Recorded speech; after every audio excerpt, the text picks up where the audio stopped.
Hi, welcome to day 4, episode 4 of the 5 Positions a Day Challenge. Just as a reminder, we are... I can hear the tornado sirens going. Here in Ohio, it's freezing cold, but still every Wednesday at noon, they have tornado sirens, so I can hear them in the background. That'll be really distracting for me. But to keep from distraction, I have notes to keep me on track today. You can thank me later. So, first... as a reminder, we are in the openings preparation business, and any position that we prepare is going to be better than any position we can figure out over the board, and we're going to have an example of that today. I guarantee it. So, I got to ask, are you in the challenge? Are you adding 5 positions a day to your repertoire? And, are the comments about why you chose the move you chose? Why you chose the move you chose? Not just why somebody else even says it's good if you don't understand that, because this is where we create understanding. Because sometimes the reason we choose the move is to try to ensnare our opponent in a trap. And it might not be the best move, but it would be the most practical move, let's say. Also, too, to remember the moves, to increase our ability to recall these positions. Are you adding emotionally intense comments? I don't always do that in the examples, but I highly recommend it. So, let's flip over to Cal and get right to work. And I can hear that siren in the background. It'll go away in a minute. Let's start where we were on day 3. Let's flip over to Chess Openings Wizard. And flip over my camera here so I can find it. Let's see. Chess Openings Wizard with me. There we go. So where we left off, I should say where we started on day 3, was we had 13 positions and we promised that we'd add 5 a day. So let's just quickly review and do that. So I've got my system. Why does that move over there? Okay, move you out of the way. Okay, you can't see all the stuff that's in the way on my screen because I'm doing the live stuff. So we left off where black has just played a6 to push this knight out of the way, and we expect to lose the queen for a rook, a piece, and a pawn, and get a better position. Or white's best play, as you recall, is to go for this repetition of position. So the first thing we take a look at is where we were. So about this ebook, and it says we have 13 positions in the ebook. We're going to add the 5 that we added yesterday very quickly. The other thing I want you to notice, because we delved into training yesterday, is I set up this new ebook, right, with 0 positions trained. Because 13 positions in an ebook, you may not know them if you actually haven't tested yourself with training. So that's where you find out how many you actually know. So when I ask you, what's your number? The number I'm looking for is the number of positions trained, something that you can prove that you could actually play through testing. Best by test, as we say. So, by the way, shouts out to Tom Ewald, I think, was the first one to post best by test in the comments on Facebook. Thanks, Tom. So, 13 positions. Let's go. So, we hit here, right? So, at this point, we can play rook over, smirching the queen. And the only safe place for that queen to go is here. And then the repetition of position, of course, is to come back. And we play here. So, we've added a few positions. So, if he played over like this, and we play here, what's the way he could try to continue to squeeze the queen as opposed to just do the draw, which, as Grandmaster Kaufman said, is the best line of play, is the draw. He can play here. So let's check now. File, about this ebook. We went from 13 to the promised 18 positions. This is where I forgot put the repetition in the other day, so it only ended up 16 positions. That was the mistake I made. So we've added the 5 positions for yesterday. We're going to add 5 more today. But here, we're going to try another exercise. First, we're going to go back to this positions trained. Let's turn on the training system again. Let's rewind and go to Commands, Training. We want it to set so that white is the computer playing the moves, and we play black. That sounds good. Everything else we'll just leave by the defaults. You can check yesterday's videos if you want to know some explanation of what these things are. We start training. He plays d4. Well, okay, we're going to play knight f6. Remember why? To stop e4 at all costs with every weapon available at our disposal. So he plays the fast London. Now we get very excited because we know we've got a draw against this with best play for both sides. With c5, e3 is the most common response here. Queen b6, eyeing that pawn with our evil eye. And he allows us to take the pawn. So we do. We take the pawn, and then he plays the knight out. He's going to give check here. We need to stop that. And the bishop's guarding it too, so there's no way to stop it any other way. Then play the secret move here, which is going to stop that knight from coming in. At this point, he plays the pawn up, guarded by the knight, so he can come over with the rook and smirch the queen. So we need to start dislodging this and set up for the trade of the queen for the pawn, the piece, and the rook, and the better position. So now we play here, and he plays over. And now we take refuge there. He's back, and he plays back. Now we play over. And now we play over. So in this line, he's trained us to the repetition of position. Now he wants to start again because there's always the other line. C1, line C1, right? So at this point, 6, play here. Then we play here. 3, 6, 6, up. We grab the pawn, and he brings the knight up, guard everything. He puts his pawn in position, squeeze our queen. We hit his knight. And this time when we go over, he plays queen C1, which as the author says, wins the queen. Bring the book up. Wins the queen. Gets rook, bishop, pawn, and a very good position for it. So let's stop right there. We're going to delve into a little bit of backsolving today for those of you who have the professional version. So it says there are no more candidates in this line, and we don't need to continue training. We're done. We say okay. First thing we'll do is go back though and check about this ebook. 18 positions in the ebook, 18 positions trained. That's how I certify that I know these positions by playing your best move in all these places. So,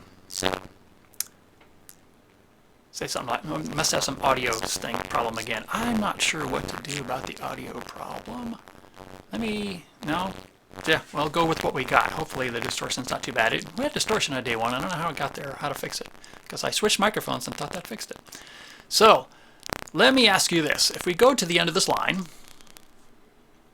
and we have rook A1, which of course is a repetition of position, and we have queen C1, which allows us to trade off the queen for rook, piece, and pawn and get a better position for black. So after queen C1, we're going to set this informant symbol to advantageous for black. Back up here. Now over here we don't have a leaf node, as we say. We don't have a final position because this one just keeps repeating, right? We repeat because it's a repetition of position. There's no place to say for the final position in this line what this is, but this is a repetition of position. So if I were to go back to the starting position of chess, and this is for the professional owners, this is a pop quiz. If I were to back solve this database, since it has 2 lines in it, one line, which with best play goes with a repetition of position. The other line is inferior for white, or basically an advantage for black. How is this going to back solve? Because white can choose between the draw and a worse position. Which way is he going to choose? He's going to choose the draw, right? This is still a trick question, though, but I want you to put in the comments what you think it will back solve to. Because you would think it would back solve to the equal symbol. These are the options, right? So there's a win for white, clear advantage for white, slight advantage for white, equal position, unclear with compensation for sacrifice material, slight advantage for black, clear advantage for black, winning advantage for black. And here's the trick question. Hopefully you put in your comments what you think it's going to back solve to, because it's not going to back solve to any of those. You would think it would back solve to equals, right? Because white's going to choose the draw over a worse position where he has the chance. But it's going to be a little smarter than that. Let's try and find out here. Let's rewind. Let's go to commands and go to backsolve. And it warns us that it's already got real-time backsolving turned on. Want to solve everything? That's fine. Start the starting position of chess. It backsolves quickly. What does it backsolve to? It backsolves to this round loop, which basically means it's not just an equals position, but it is a locked up draw. It is a repetition of position that cannot be escaped. That's different from an equal symbol right here, right? Equals would mean there are possibly equal chances. There's still some play available in some positions that are marked equals, as in equal chances. But this is smart about it. It actually shows you this is not even just equals. This is locked up. So if we scoot on out there, sure enough, at this position, the only branch point in this entire database, we can choose between a draw, which white should, right, with best play, which is our opportunity to draw grandmaster as black, and queen c1, which is going to give us a clear advantage as black, according to the author's analysis. So let's add some of that analysis while we're at it, and we'll see how the magic of preparation. So we're saying if he tries queen c1, yes, and queen a1, rook a1, queen b1 is the draw by repetition. Occurred many times, as he says. You look in databases from there. Also, too, let's see if that's actually true. Queen c1. This is the professional version, right? Oh, yeah, we're running the professional version. Normally, I expect to see the... let's get back here. There we go. I expect to see this bar right here, which shows many draws have happened in these lines. That's what that draw means. Let's go back to the start and take a look at that. If you have the professional version, it has the pedigree system in there. So after d4, after these are all games, reflecting all games, played between super grandmasters, super GMs. That means a super GM, like a top 30 GM in the world, not the top 1,500 grandmasters, but top 30 versus another top 30. That's what we call a pedigree move. Moves that only a super GM would reserve to play for only other super GMs. So we see that white wins a little bit more than the black wins, but lots of draws, probably as many draws as there are white wins or black wins after d4.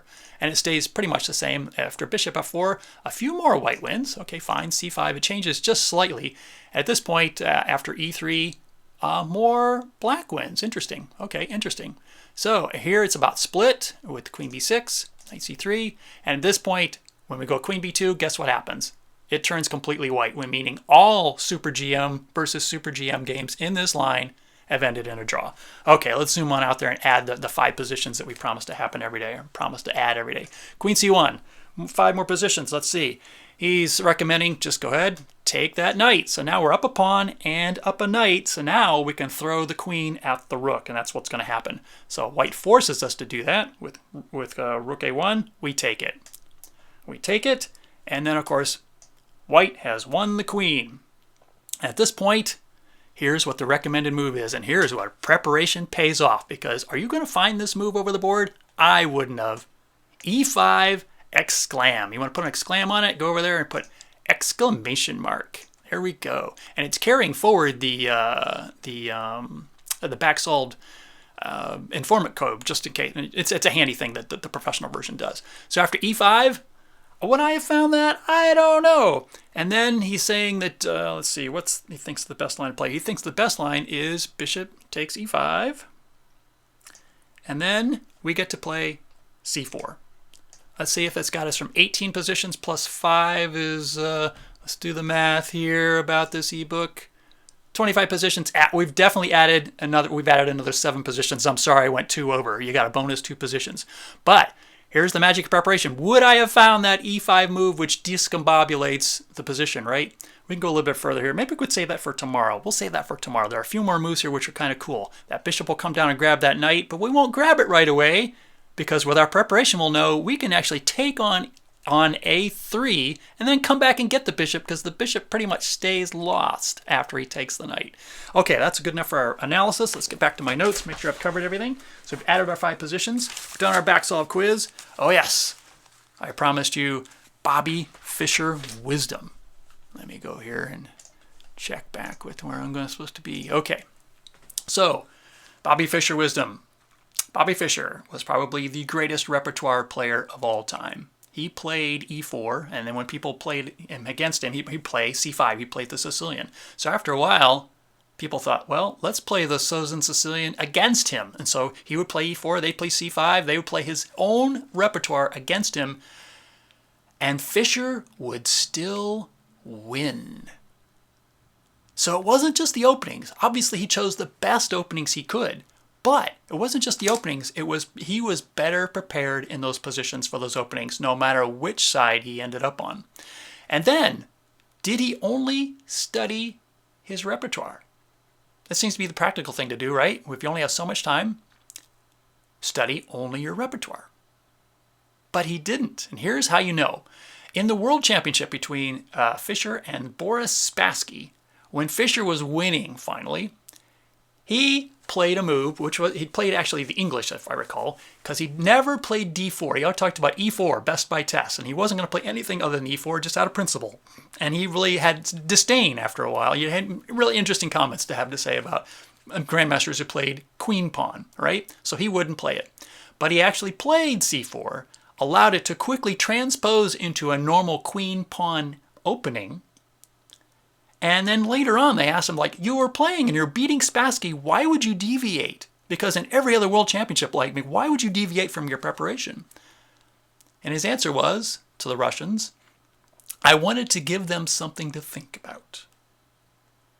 Okay, now he's given us something to think about. What do I think about this?